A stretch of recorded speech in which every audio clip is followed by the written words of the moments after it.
All right, big breaking news coming in. A high-level meeting on Kashmir is likely in Delhi on the in the next few hours, and we are expecting that on Tuesday morning is that meeting being organized. Sources are telling India Today that all Jammu and Kashmir BJP ministers have been called to New Delhi for this urgent consultation with party high command in view of deteriorating law and order situation in the valley.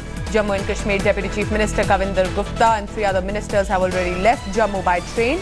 The meeting, we are being told, will be chaired by BJP Chief Amit Shah. Sources are also adding that Amit Shah will be taking view of these ministers on alliance with PDP in the future. Remember, this just comes after PDP leaders, including the JNK CM, had expressed disappointment over several issues, including the ceasefire.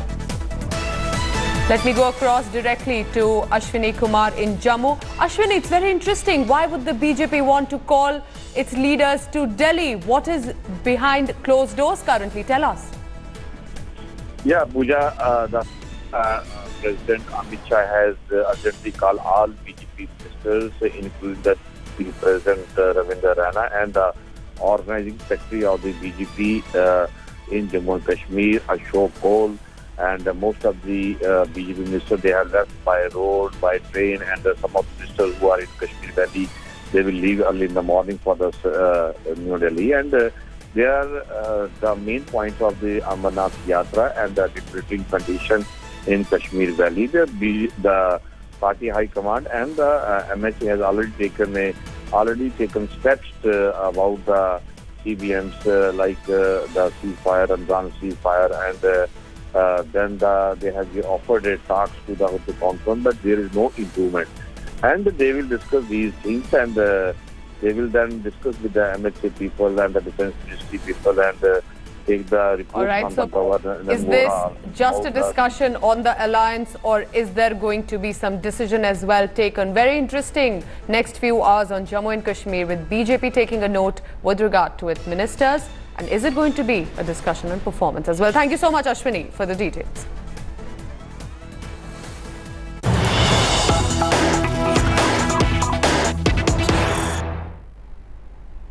From Jammu now to Kashmir, army and terrorists exchanged a brief gunfire in Dedicote forest area of North Kashmir's Kupwara district.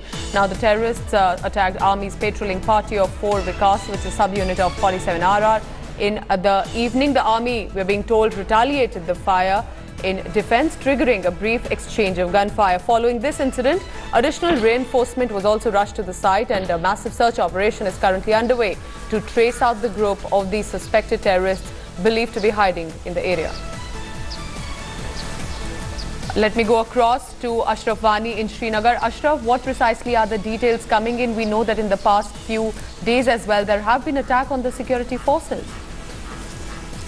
Absolutely, Pooja. Basically, there are 2 massive combing and search operations currently going on. One which was started on the 19th of June, and today in that operation 3 militants got killed and also 6 army soldiers got injured.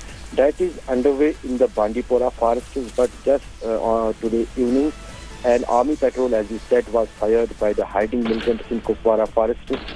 There was a brief exchange of fire between the militants and the soldiers, but that has now ended and stopped. But the massive search and combing operation has been initiated by the army there too, as they are suspecting that probably a group of fresh infiltrated militants may be hiding in those forests who have fired on the army patrol.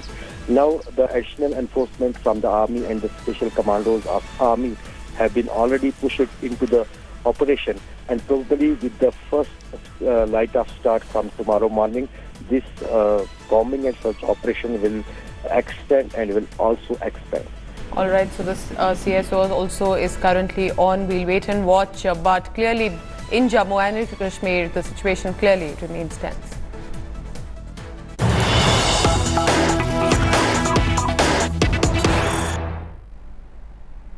Has Prime Minister's Ayushman Bharat push facing hurdles now? Chief architect of this scheme has now spoken to India Today, raising an alarm of sorts. Now, Dr. Vinod K Paul says only 12 to 15 states will be launching the Ayushman Bharat on August 15, which kind of refers that all states are not ready to launch on day 1. So Uttar Pradesh, Bihar, West Bengal, Assam may not launch it under the deadline in the absence of required infrastructure. but will be taking up the next 6 months more to introduce. Let me go across directly to this exclusive conversation and ask Rajiv Dubey for further details. Rajiv, very interesting details there, because this was going to be a massive project, but is this a hindrance or is this a phase-by-phase steps? Well, in some ways it depends on which state already had the scheme, a health insurance scheme of this nature, and whether they had the required infrastructure, whether they had those links between private sector healthcare providers and public sector healthcare providers, as well as the insurance providers. So those links don't exist in many of the states, including UP, Bihar and West Bengal. Punjab doesn't have it, but is very keen to launch it. And so many of the states in the south, for instance, are very, very ready with this scheme. They already have existing schemes for health insurance within the states, which cover up to 1 lakh of coverage for many of the families in the state. For instance, Karnataka has an existing scheme, Telangana, Andhra Pradesh and Tamil Nadu, all of them have existing schemes, and so they will be able to roll this out much faster than states that have no such scheme at all. And so first they have to start with something like even identification of beneficiaries is the kind of thing that they have to start with. So there's a long process for them, ahead of them. All right, very interesting. Managing Editor, Business TV and Digital TVTN, giving us these details about this exclusive interaction with regard to the Ayushman Bharat push.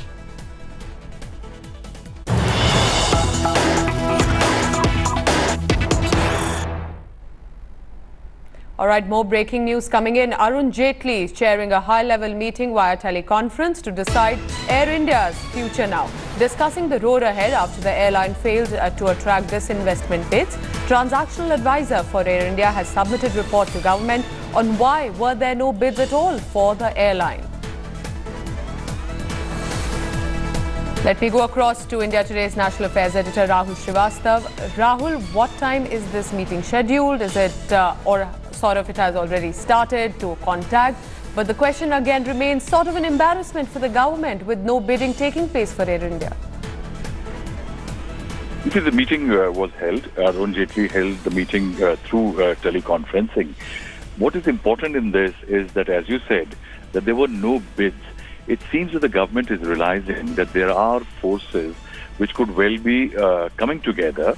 In fact, in a situation where the government has expressed the keenness to get rid of its liability as far as Air India is concerned, go in for somebody who is an Indian player, maybe with some amount of foreign direct investment.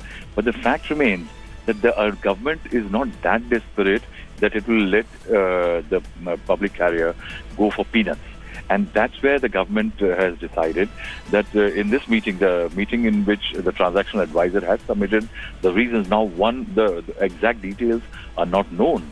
But the fact is that the government is now looking at a different roadmap. Is there a possibility of a different kind of infusion or entry of an outer player to take over Air India so that it can be made viable? And the government's liability in terms of the 52,000 crore that Air India is in debt, that can be reduced.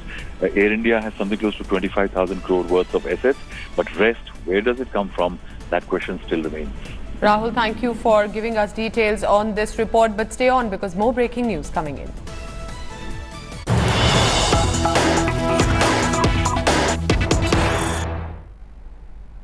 All right, big breaking news coming in with regard to the ICICI Bank. The bank board of the ICICI has now appointed Sandeep Bakshi as the whole-time director cum COO from 19th of June 2018. Bakshi, however, will still be reporting to Chanda Kochhar. Chanda Kochhar will continue as the MD and CEO of the ICICI Bank, and she will in fact remain on leave as well till the inquiry is pending. Until then, Sandeep Bakshi will be reporting to the bank board. Let me go across again to Rahul Srivastav for the details. So Rahul, does this mean that this is not replacement of sorts for Chanda Kochhar? She will be on leave, but Sandeep Bakshi will have to yet report to her. What we can say is that it is a very good decision by the ICICI board. Why? Because there were severe question marks being raised as far as the conduct of Chanda Kochhar, the CEO and MD, is concerned. And in that, it had to send out a signal that it is acting with a certain degree of accountability and transparency. So now Chanda Kochhar has been will be going on leave, so she will not be interfering in what the new COO will be operating and reporting to the board of directors. On the other hand, had it been a sudden ejection of Chanda Kochhar, it would have hurt the ICICI equity in the markets and also the standing of the bank. Remember, it's one of the two top banks in the country as far as the private sector is concerned. And that is why at a time when the shares of the company, of the bank are falling, the bank direct board has taken a decision which does indicate that in case things do go wrong or proved charges against Chanda Kochhar are proved right, she can be slowly and in a phased manner edged out of the system. And also, if in case charges against her are found to be wrong, then she can be brought back honorably. I think it's a very balanced decision which will not hurt, one, the bank's reputation, and also those who have invested in the bank as far as the markets are concerned. Important perspective there, Rahul Srivastava. Thank you so much for details on both these breaking news. Arhan Singh, who was given that cleanliness lesson by actor Anushka Sharma for throwing a plastic bottle apparently on road in Mumbai city, has now hit back at the actor. The man has now put out a post on social media site Facebook slamming the actress and husband in return, who's cricket star Virat Kohli, who had in fact uploaded that video. It's a war over Swachh Bharat which has now taken a dirty turn. It all began on Saturday when Virat Kohli posted a video on Twitter of his actress wife Anushka Sharma reprimanding a man in Mumbai for littering and handing him a lesson on his civic duty. Why are you throwing garbage on the road? Why are you throwing garbage on the road? Yes, why are you throwing plastic on the road? Please be careful, you can't just throw plastic around like that on the streets. Use a dustbin. It took no time for the video to go viral, and on Sunday, the man in the center of the storm hit out at Virushka in a Facebook post. Sharing a screen grab from the video, Arhan Singh slammed Virat and Anushka for making such a huge deal of his carelessness. While admitting that he made a mistake by littering, the Mumbaikar blasted Anushka. He wrote, and I quote, "While I'm apologetic for my carelessness, a little etiquette and politeness in your dialogue wouldn't have made you a lesser star. There are all kinds of manners and hygiene. Verbal etiquette is one of them," unquote. Next, he trained his guns on her husband, Indian cricket captain Virat Kohli, for posting the video on social media. Arhan Singh has also claimed that he didn't litter intentionally and that the garbage flew out of his window by mistake.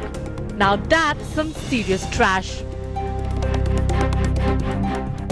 If that wasn't all, Arhan's mother also hit out at the couple, calling it a cheap publicity stunt. In her Instagram post, Arhan's mother said, "How dare you crush somebody's image and reputation and expose him to public hate? Use your voice to urge municipal authorities to take action, at least in the lane where you live first." So who is the man who was pulled up and shamed for littering on Mumbai's roads by Anushka and Virat? The alleged litterbug was a child artist in famous television comedy Dekh Bhai Dekh with many Bollywood friends. Offense, they say, is sometimes the best defense, and looks like litterbug Arhan Singh is following just that. While we wait and watch to see whether Virushka respond to Arhan's charges, one thing is for certain: as long as we continue to litter, accidentally or otherwise, Swachh Bharat will only remain a slogan. Bureau Report, India Today. Use a dustbin. That is all I have for this bulletin. Please log on to indiatoday.in for further details. You can also download the app on your phones. Thank you for watching. Stay tuned. Thanks for watching the video. For more such news and updates, please like, share and subscribe to India Today. Also check out our other great videos from our channel. We know you will love to.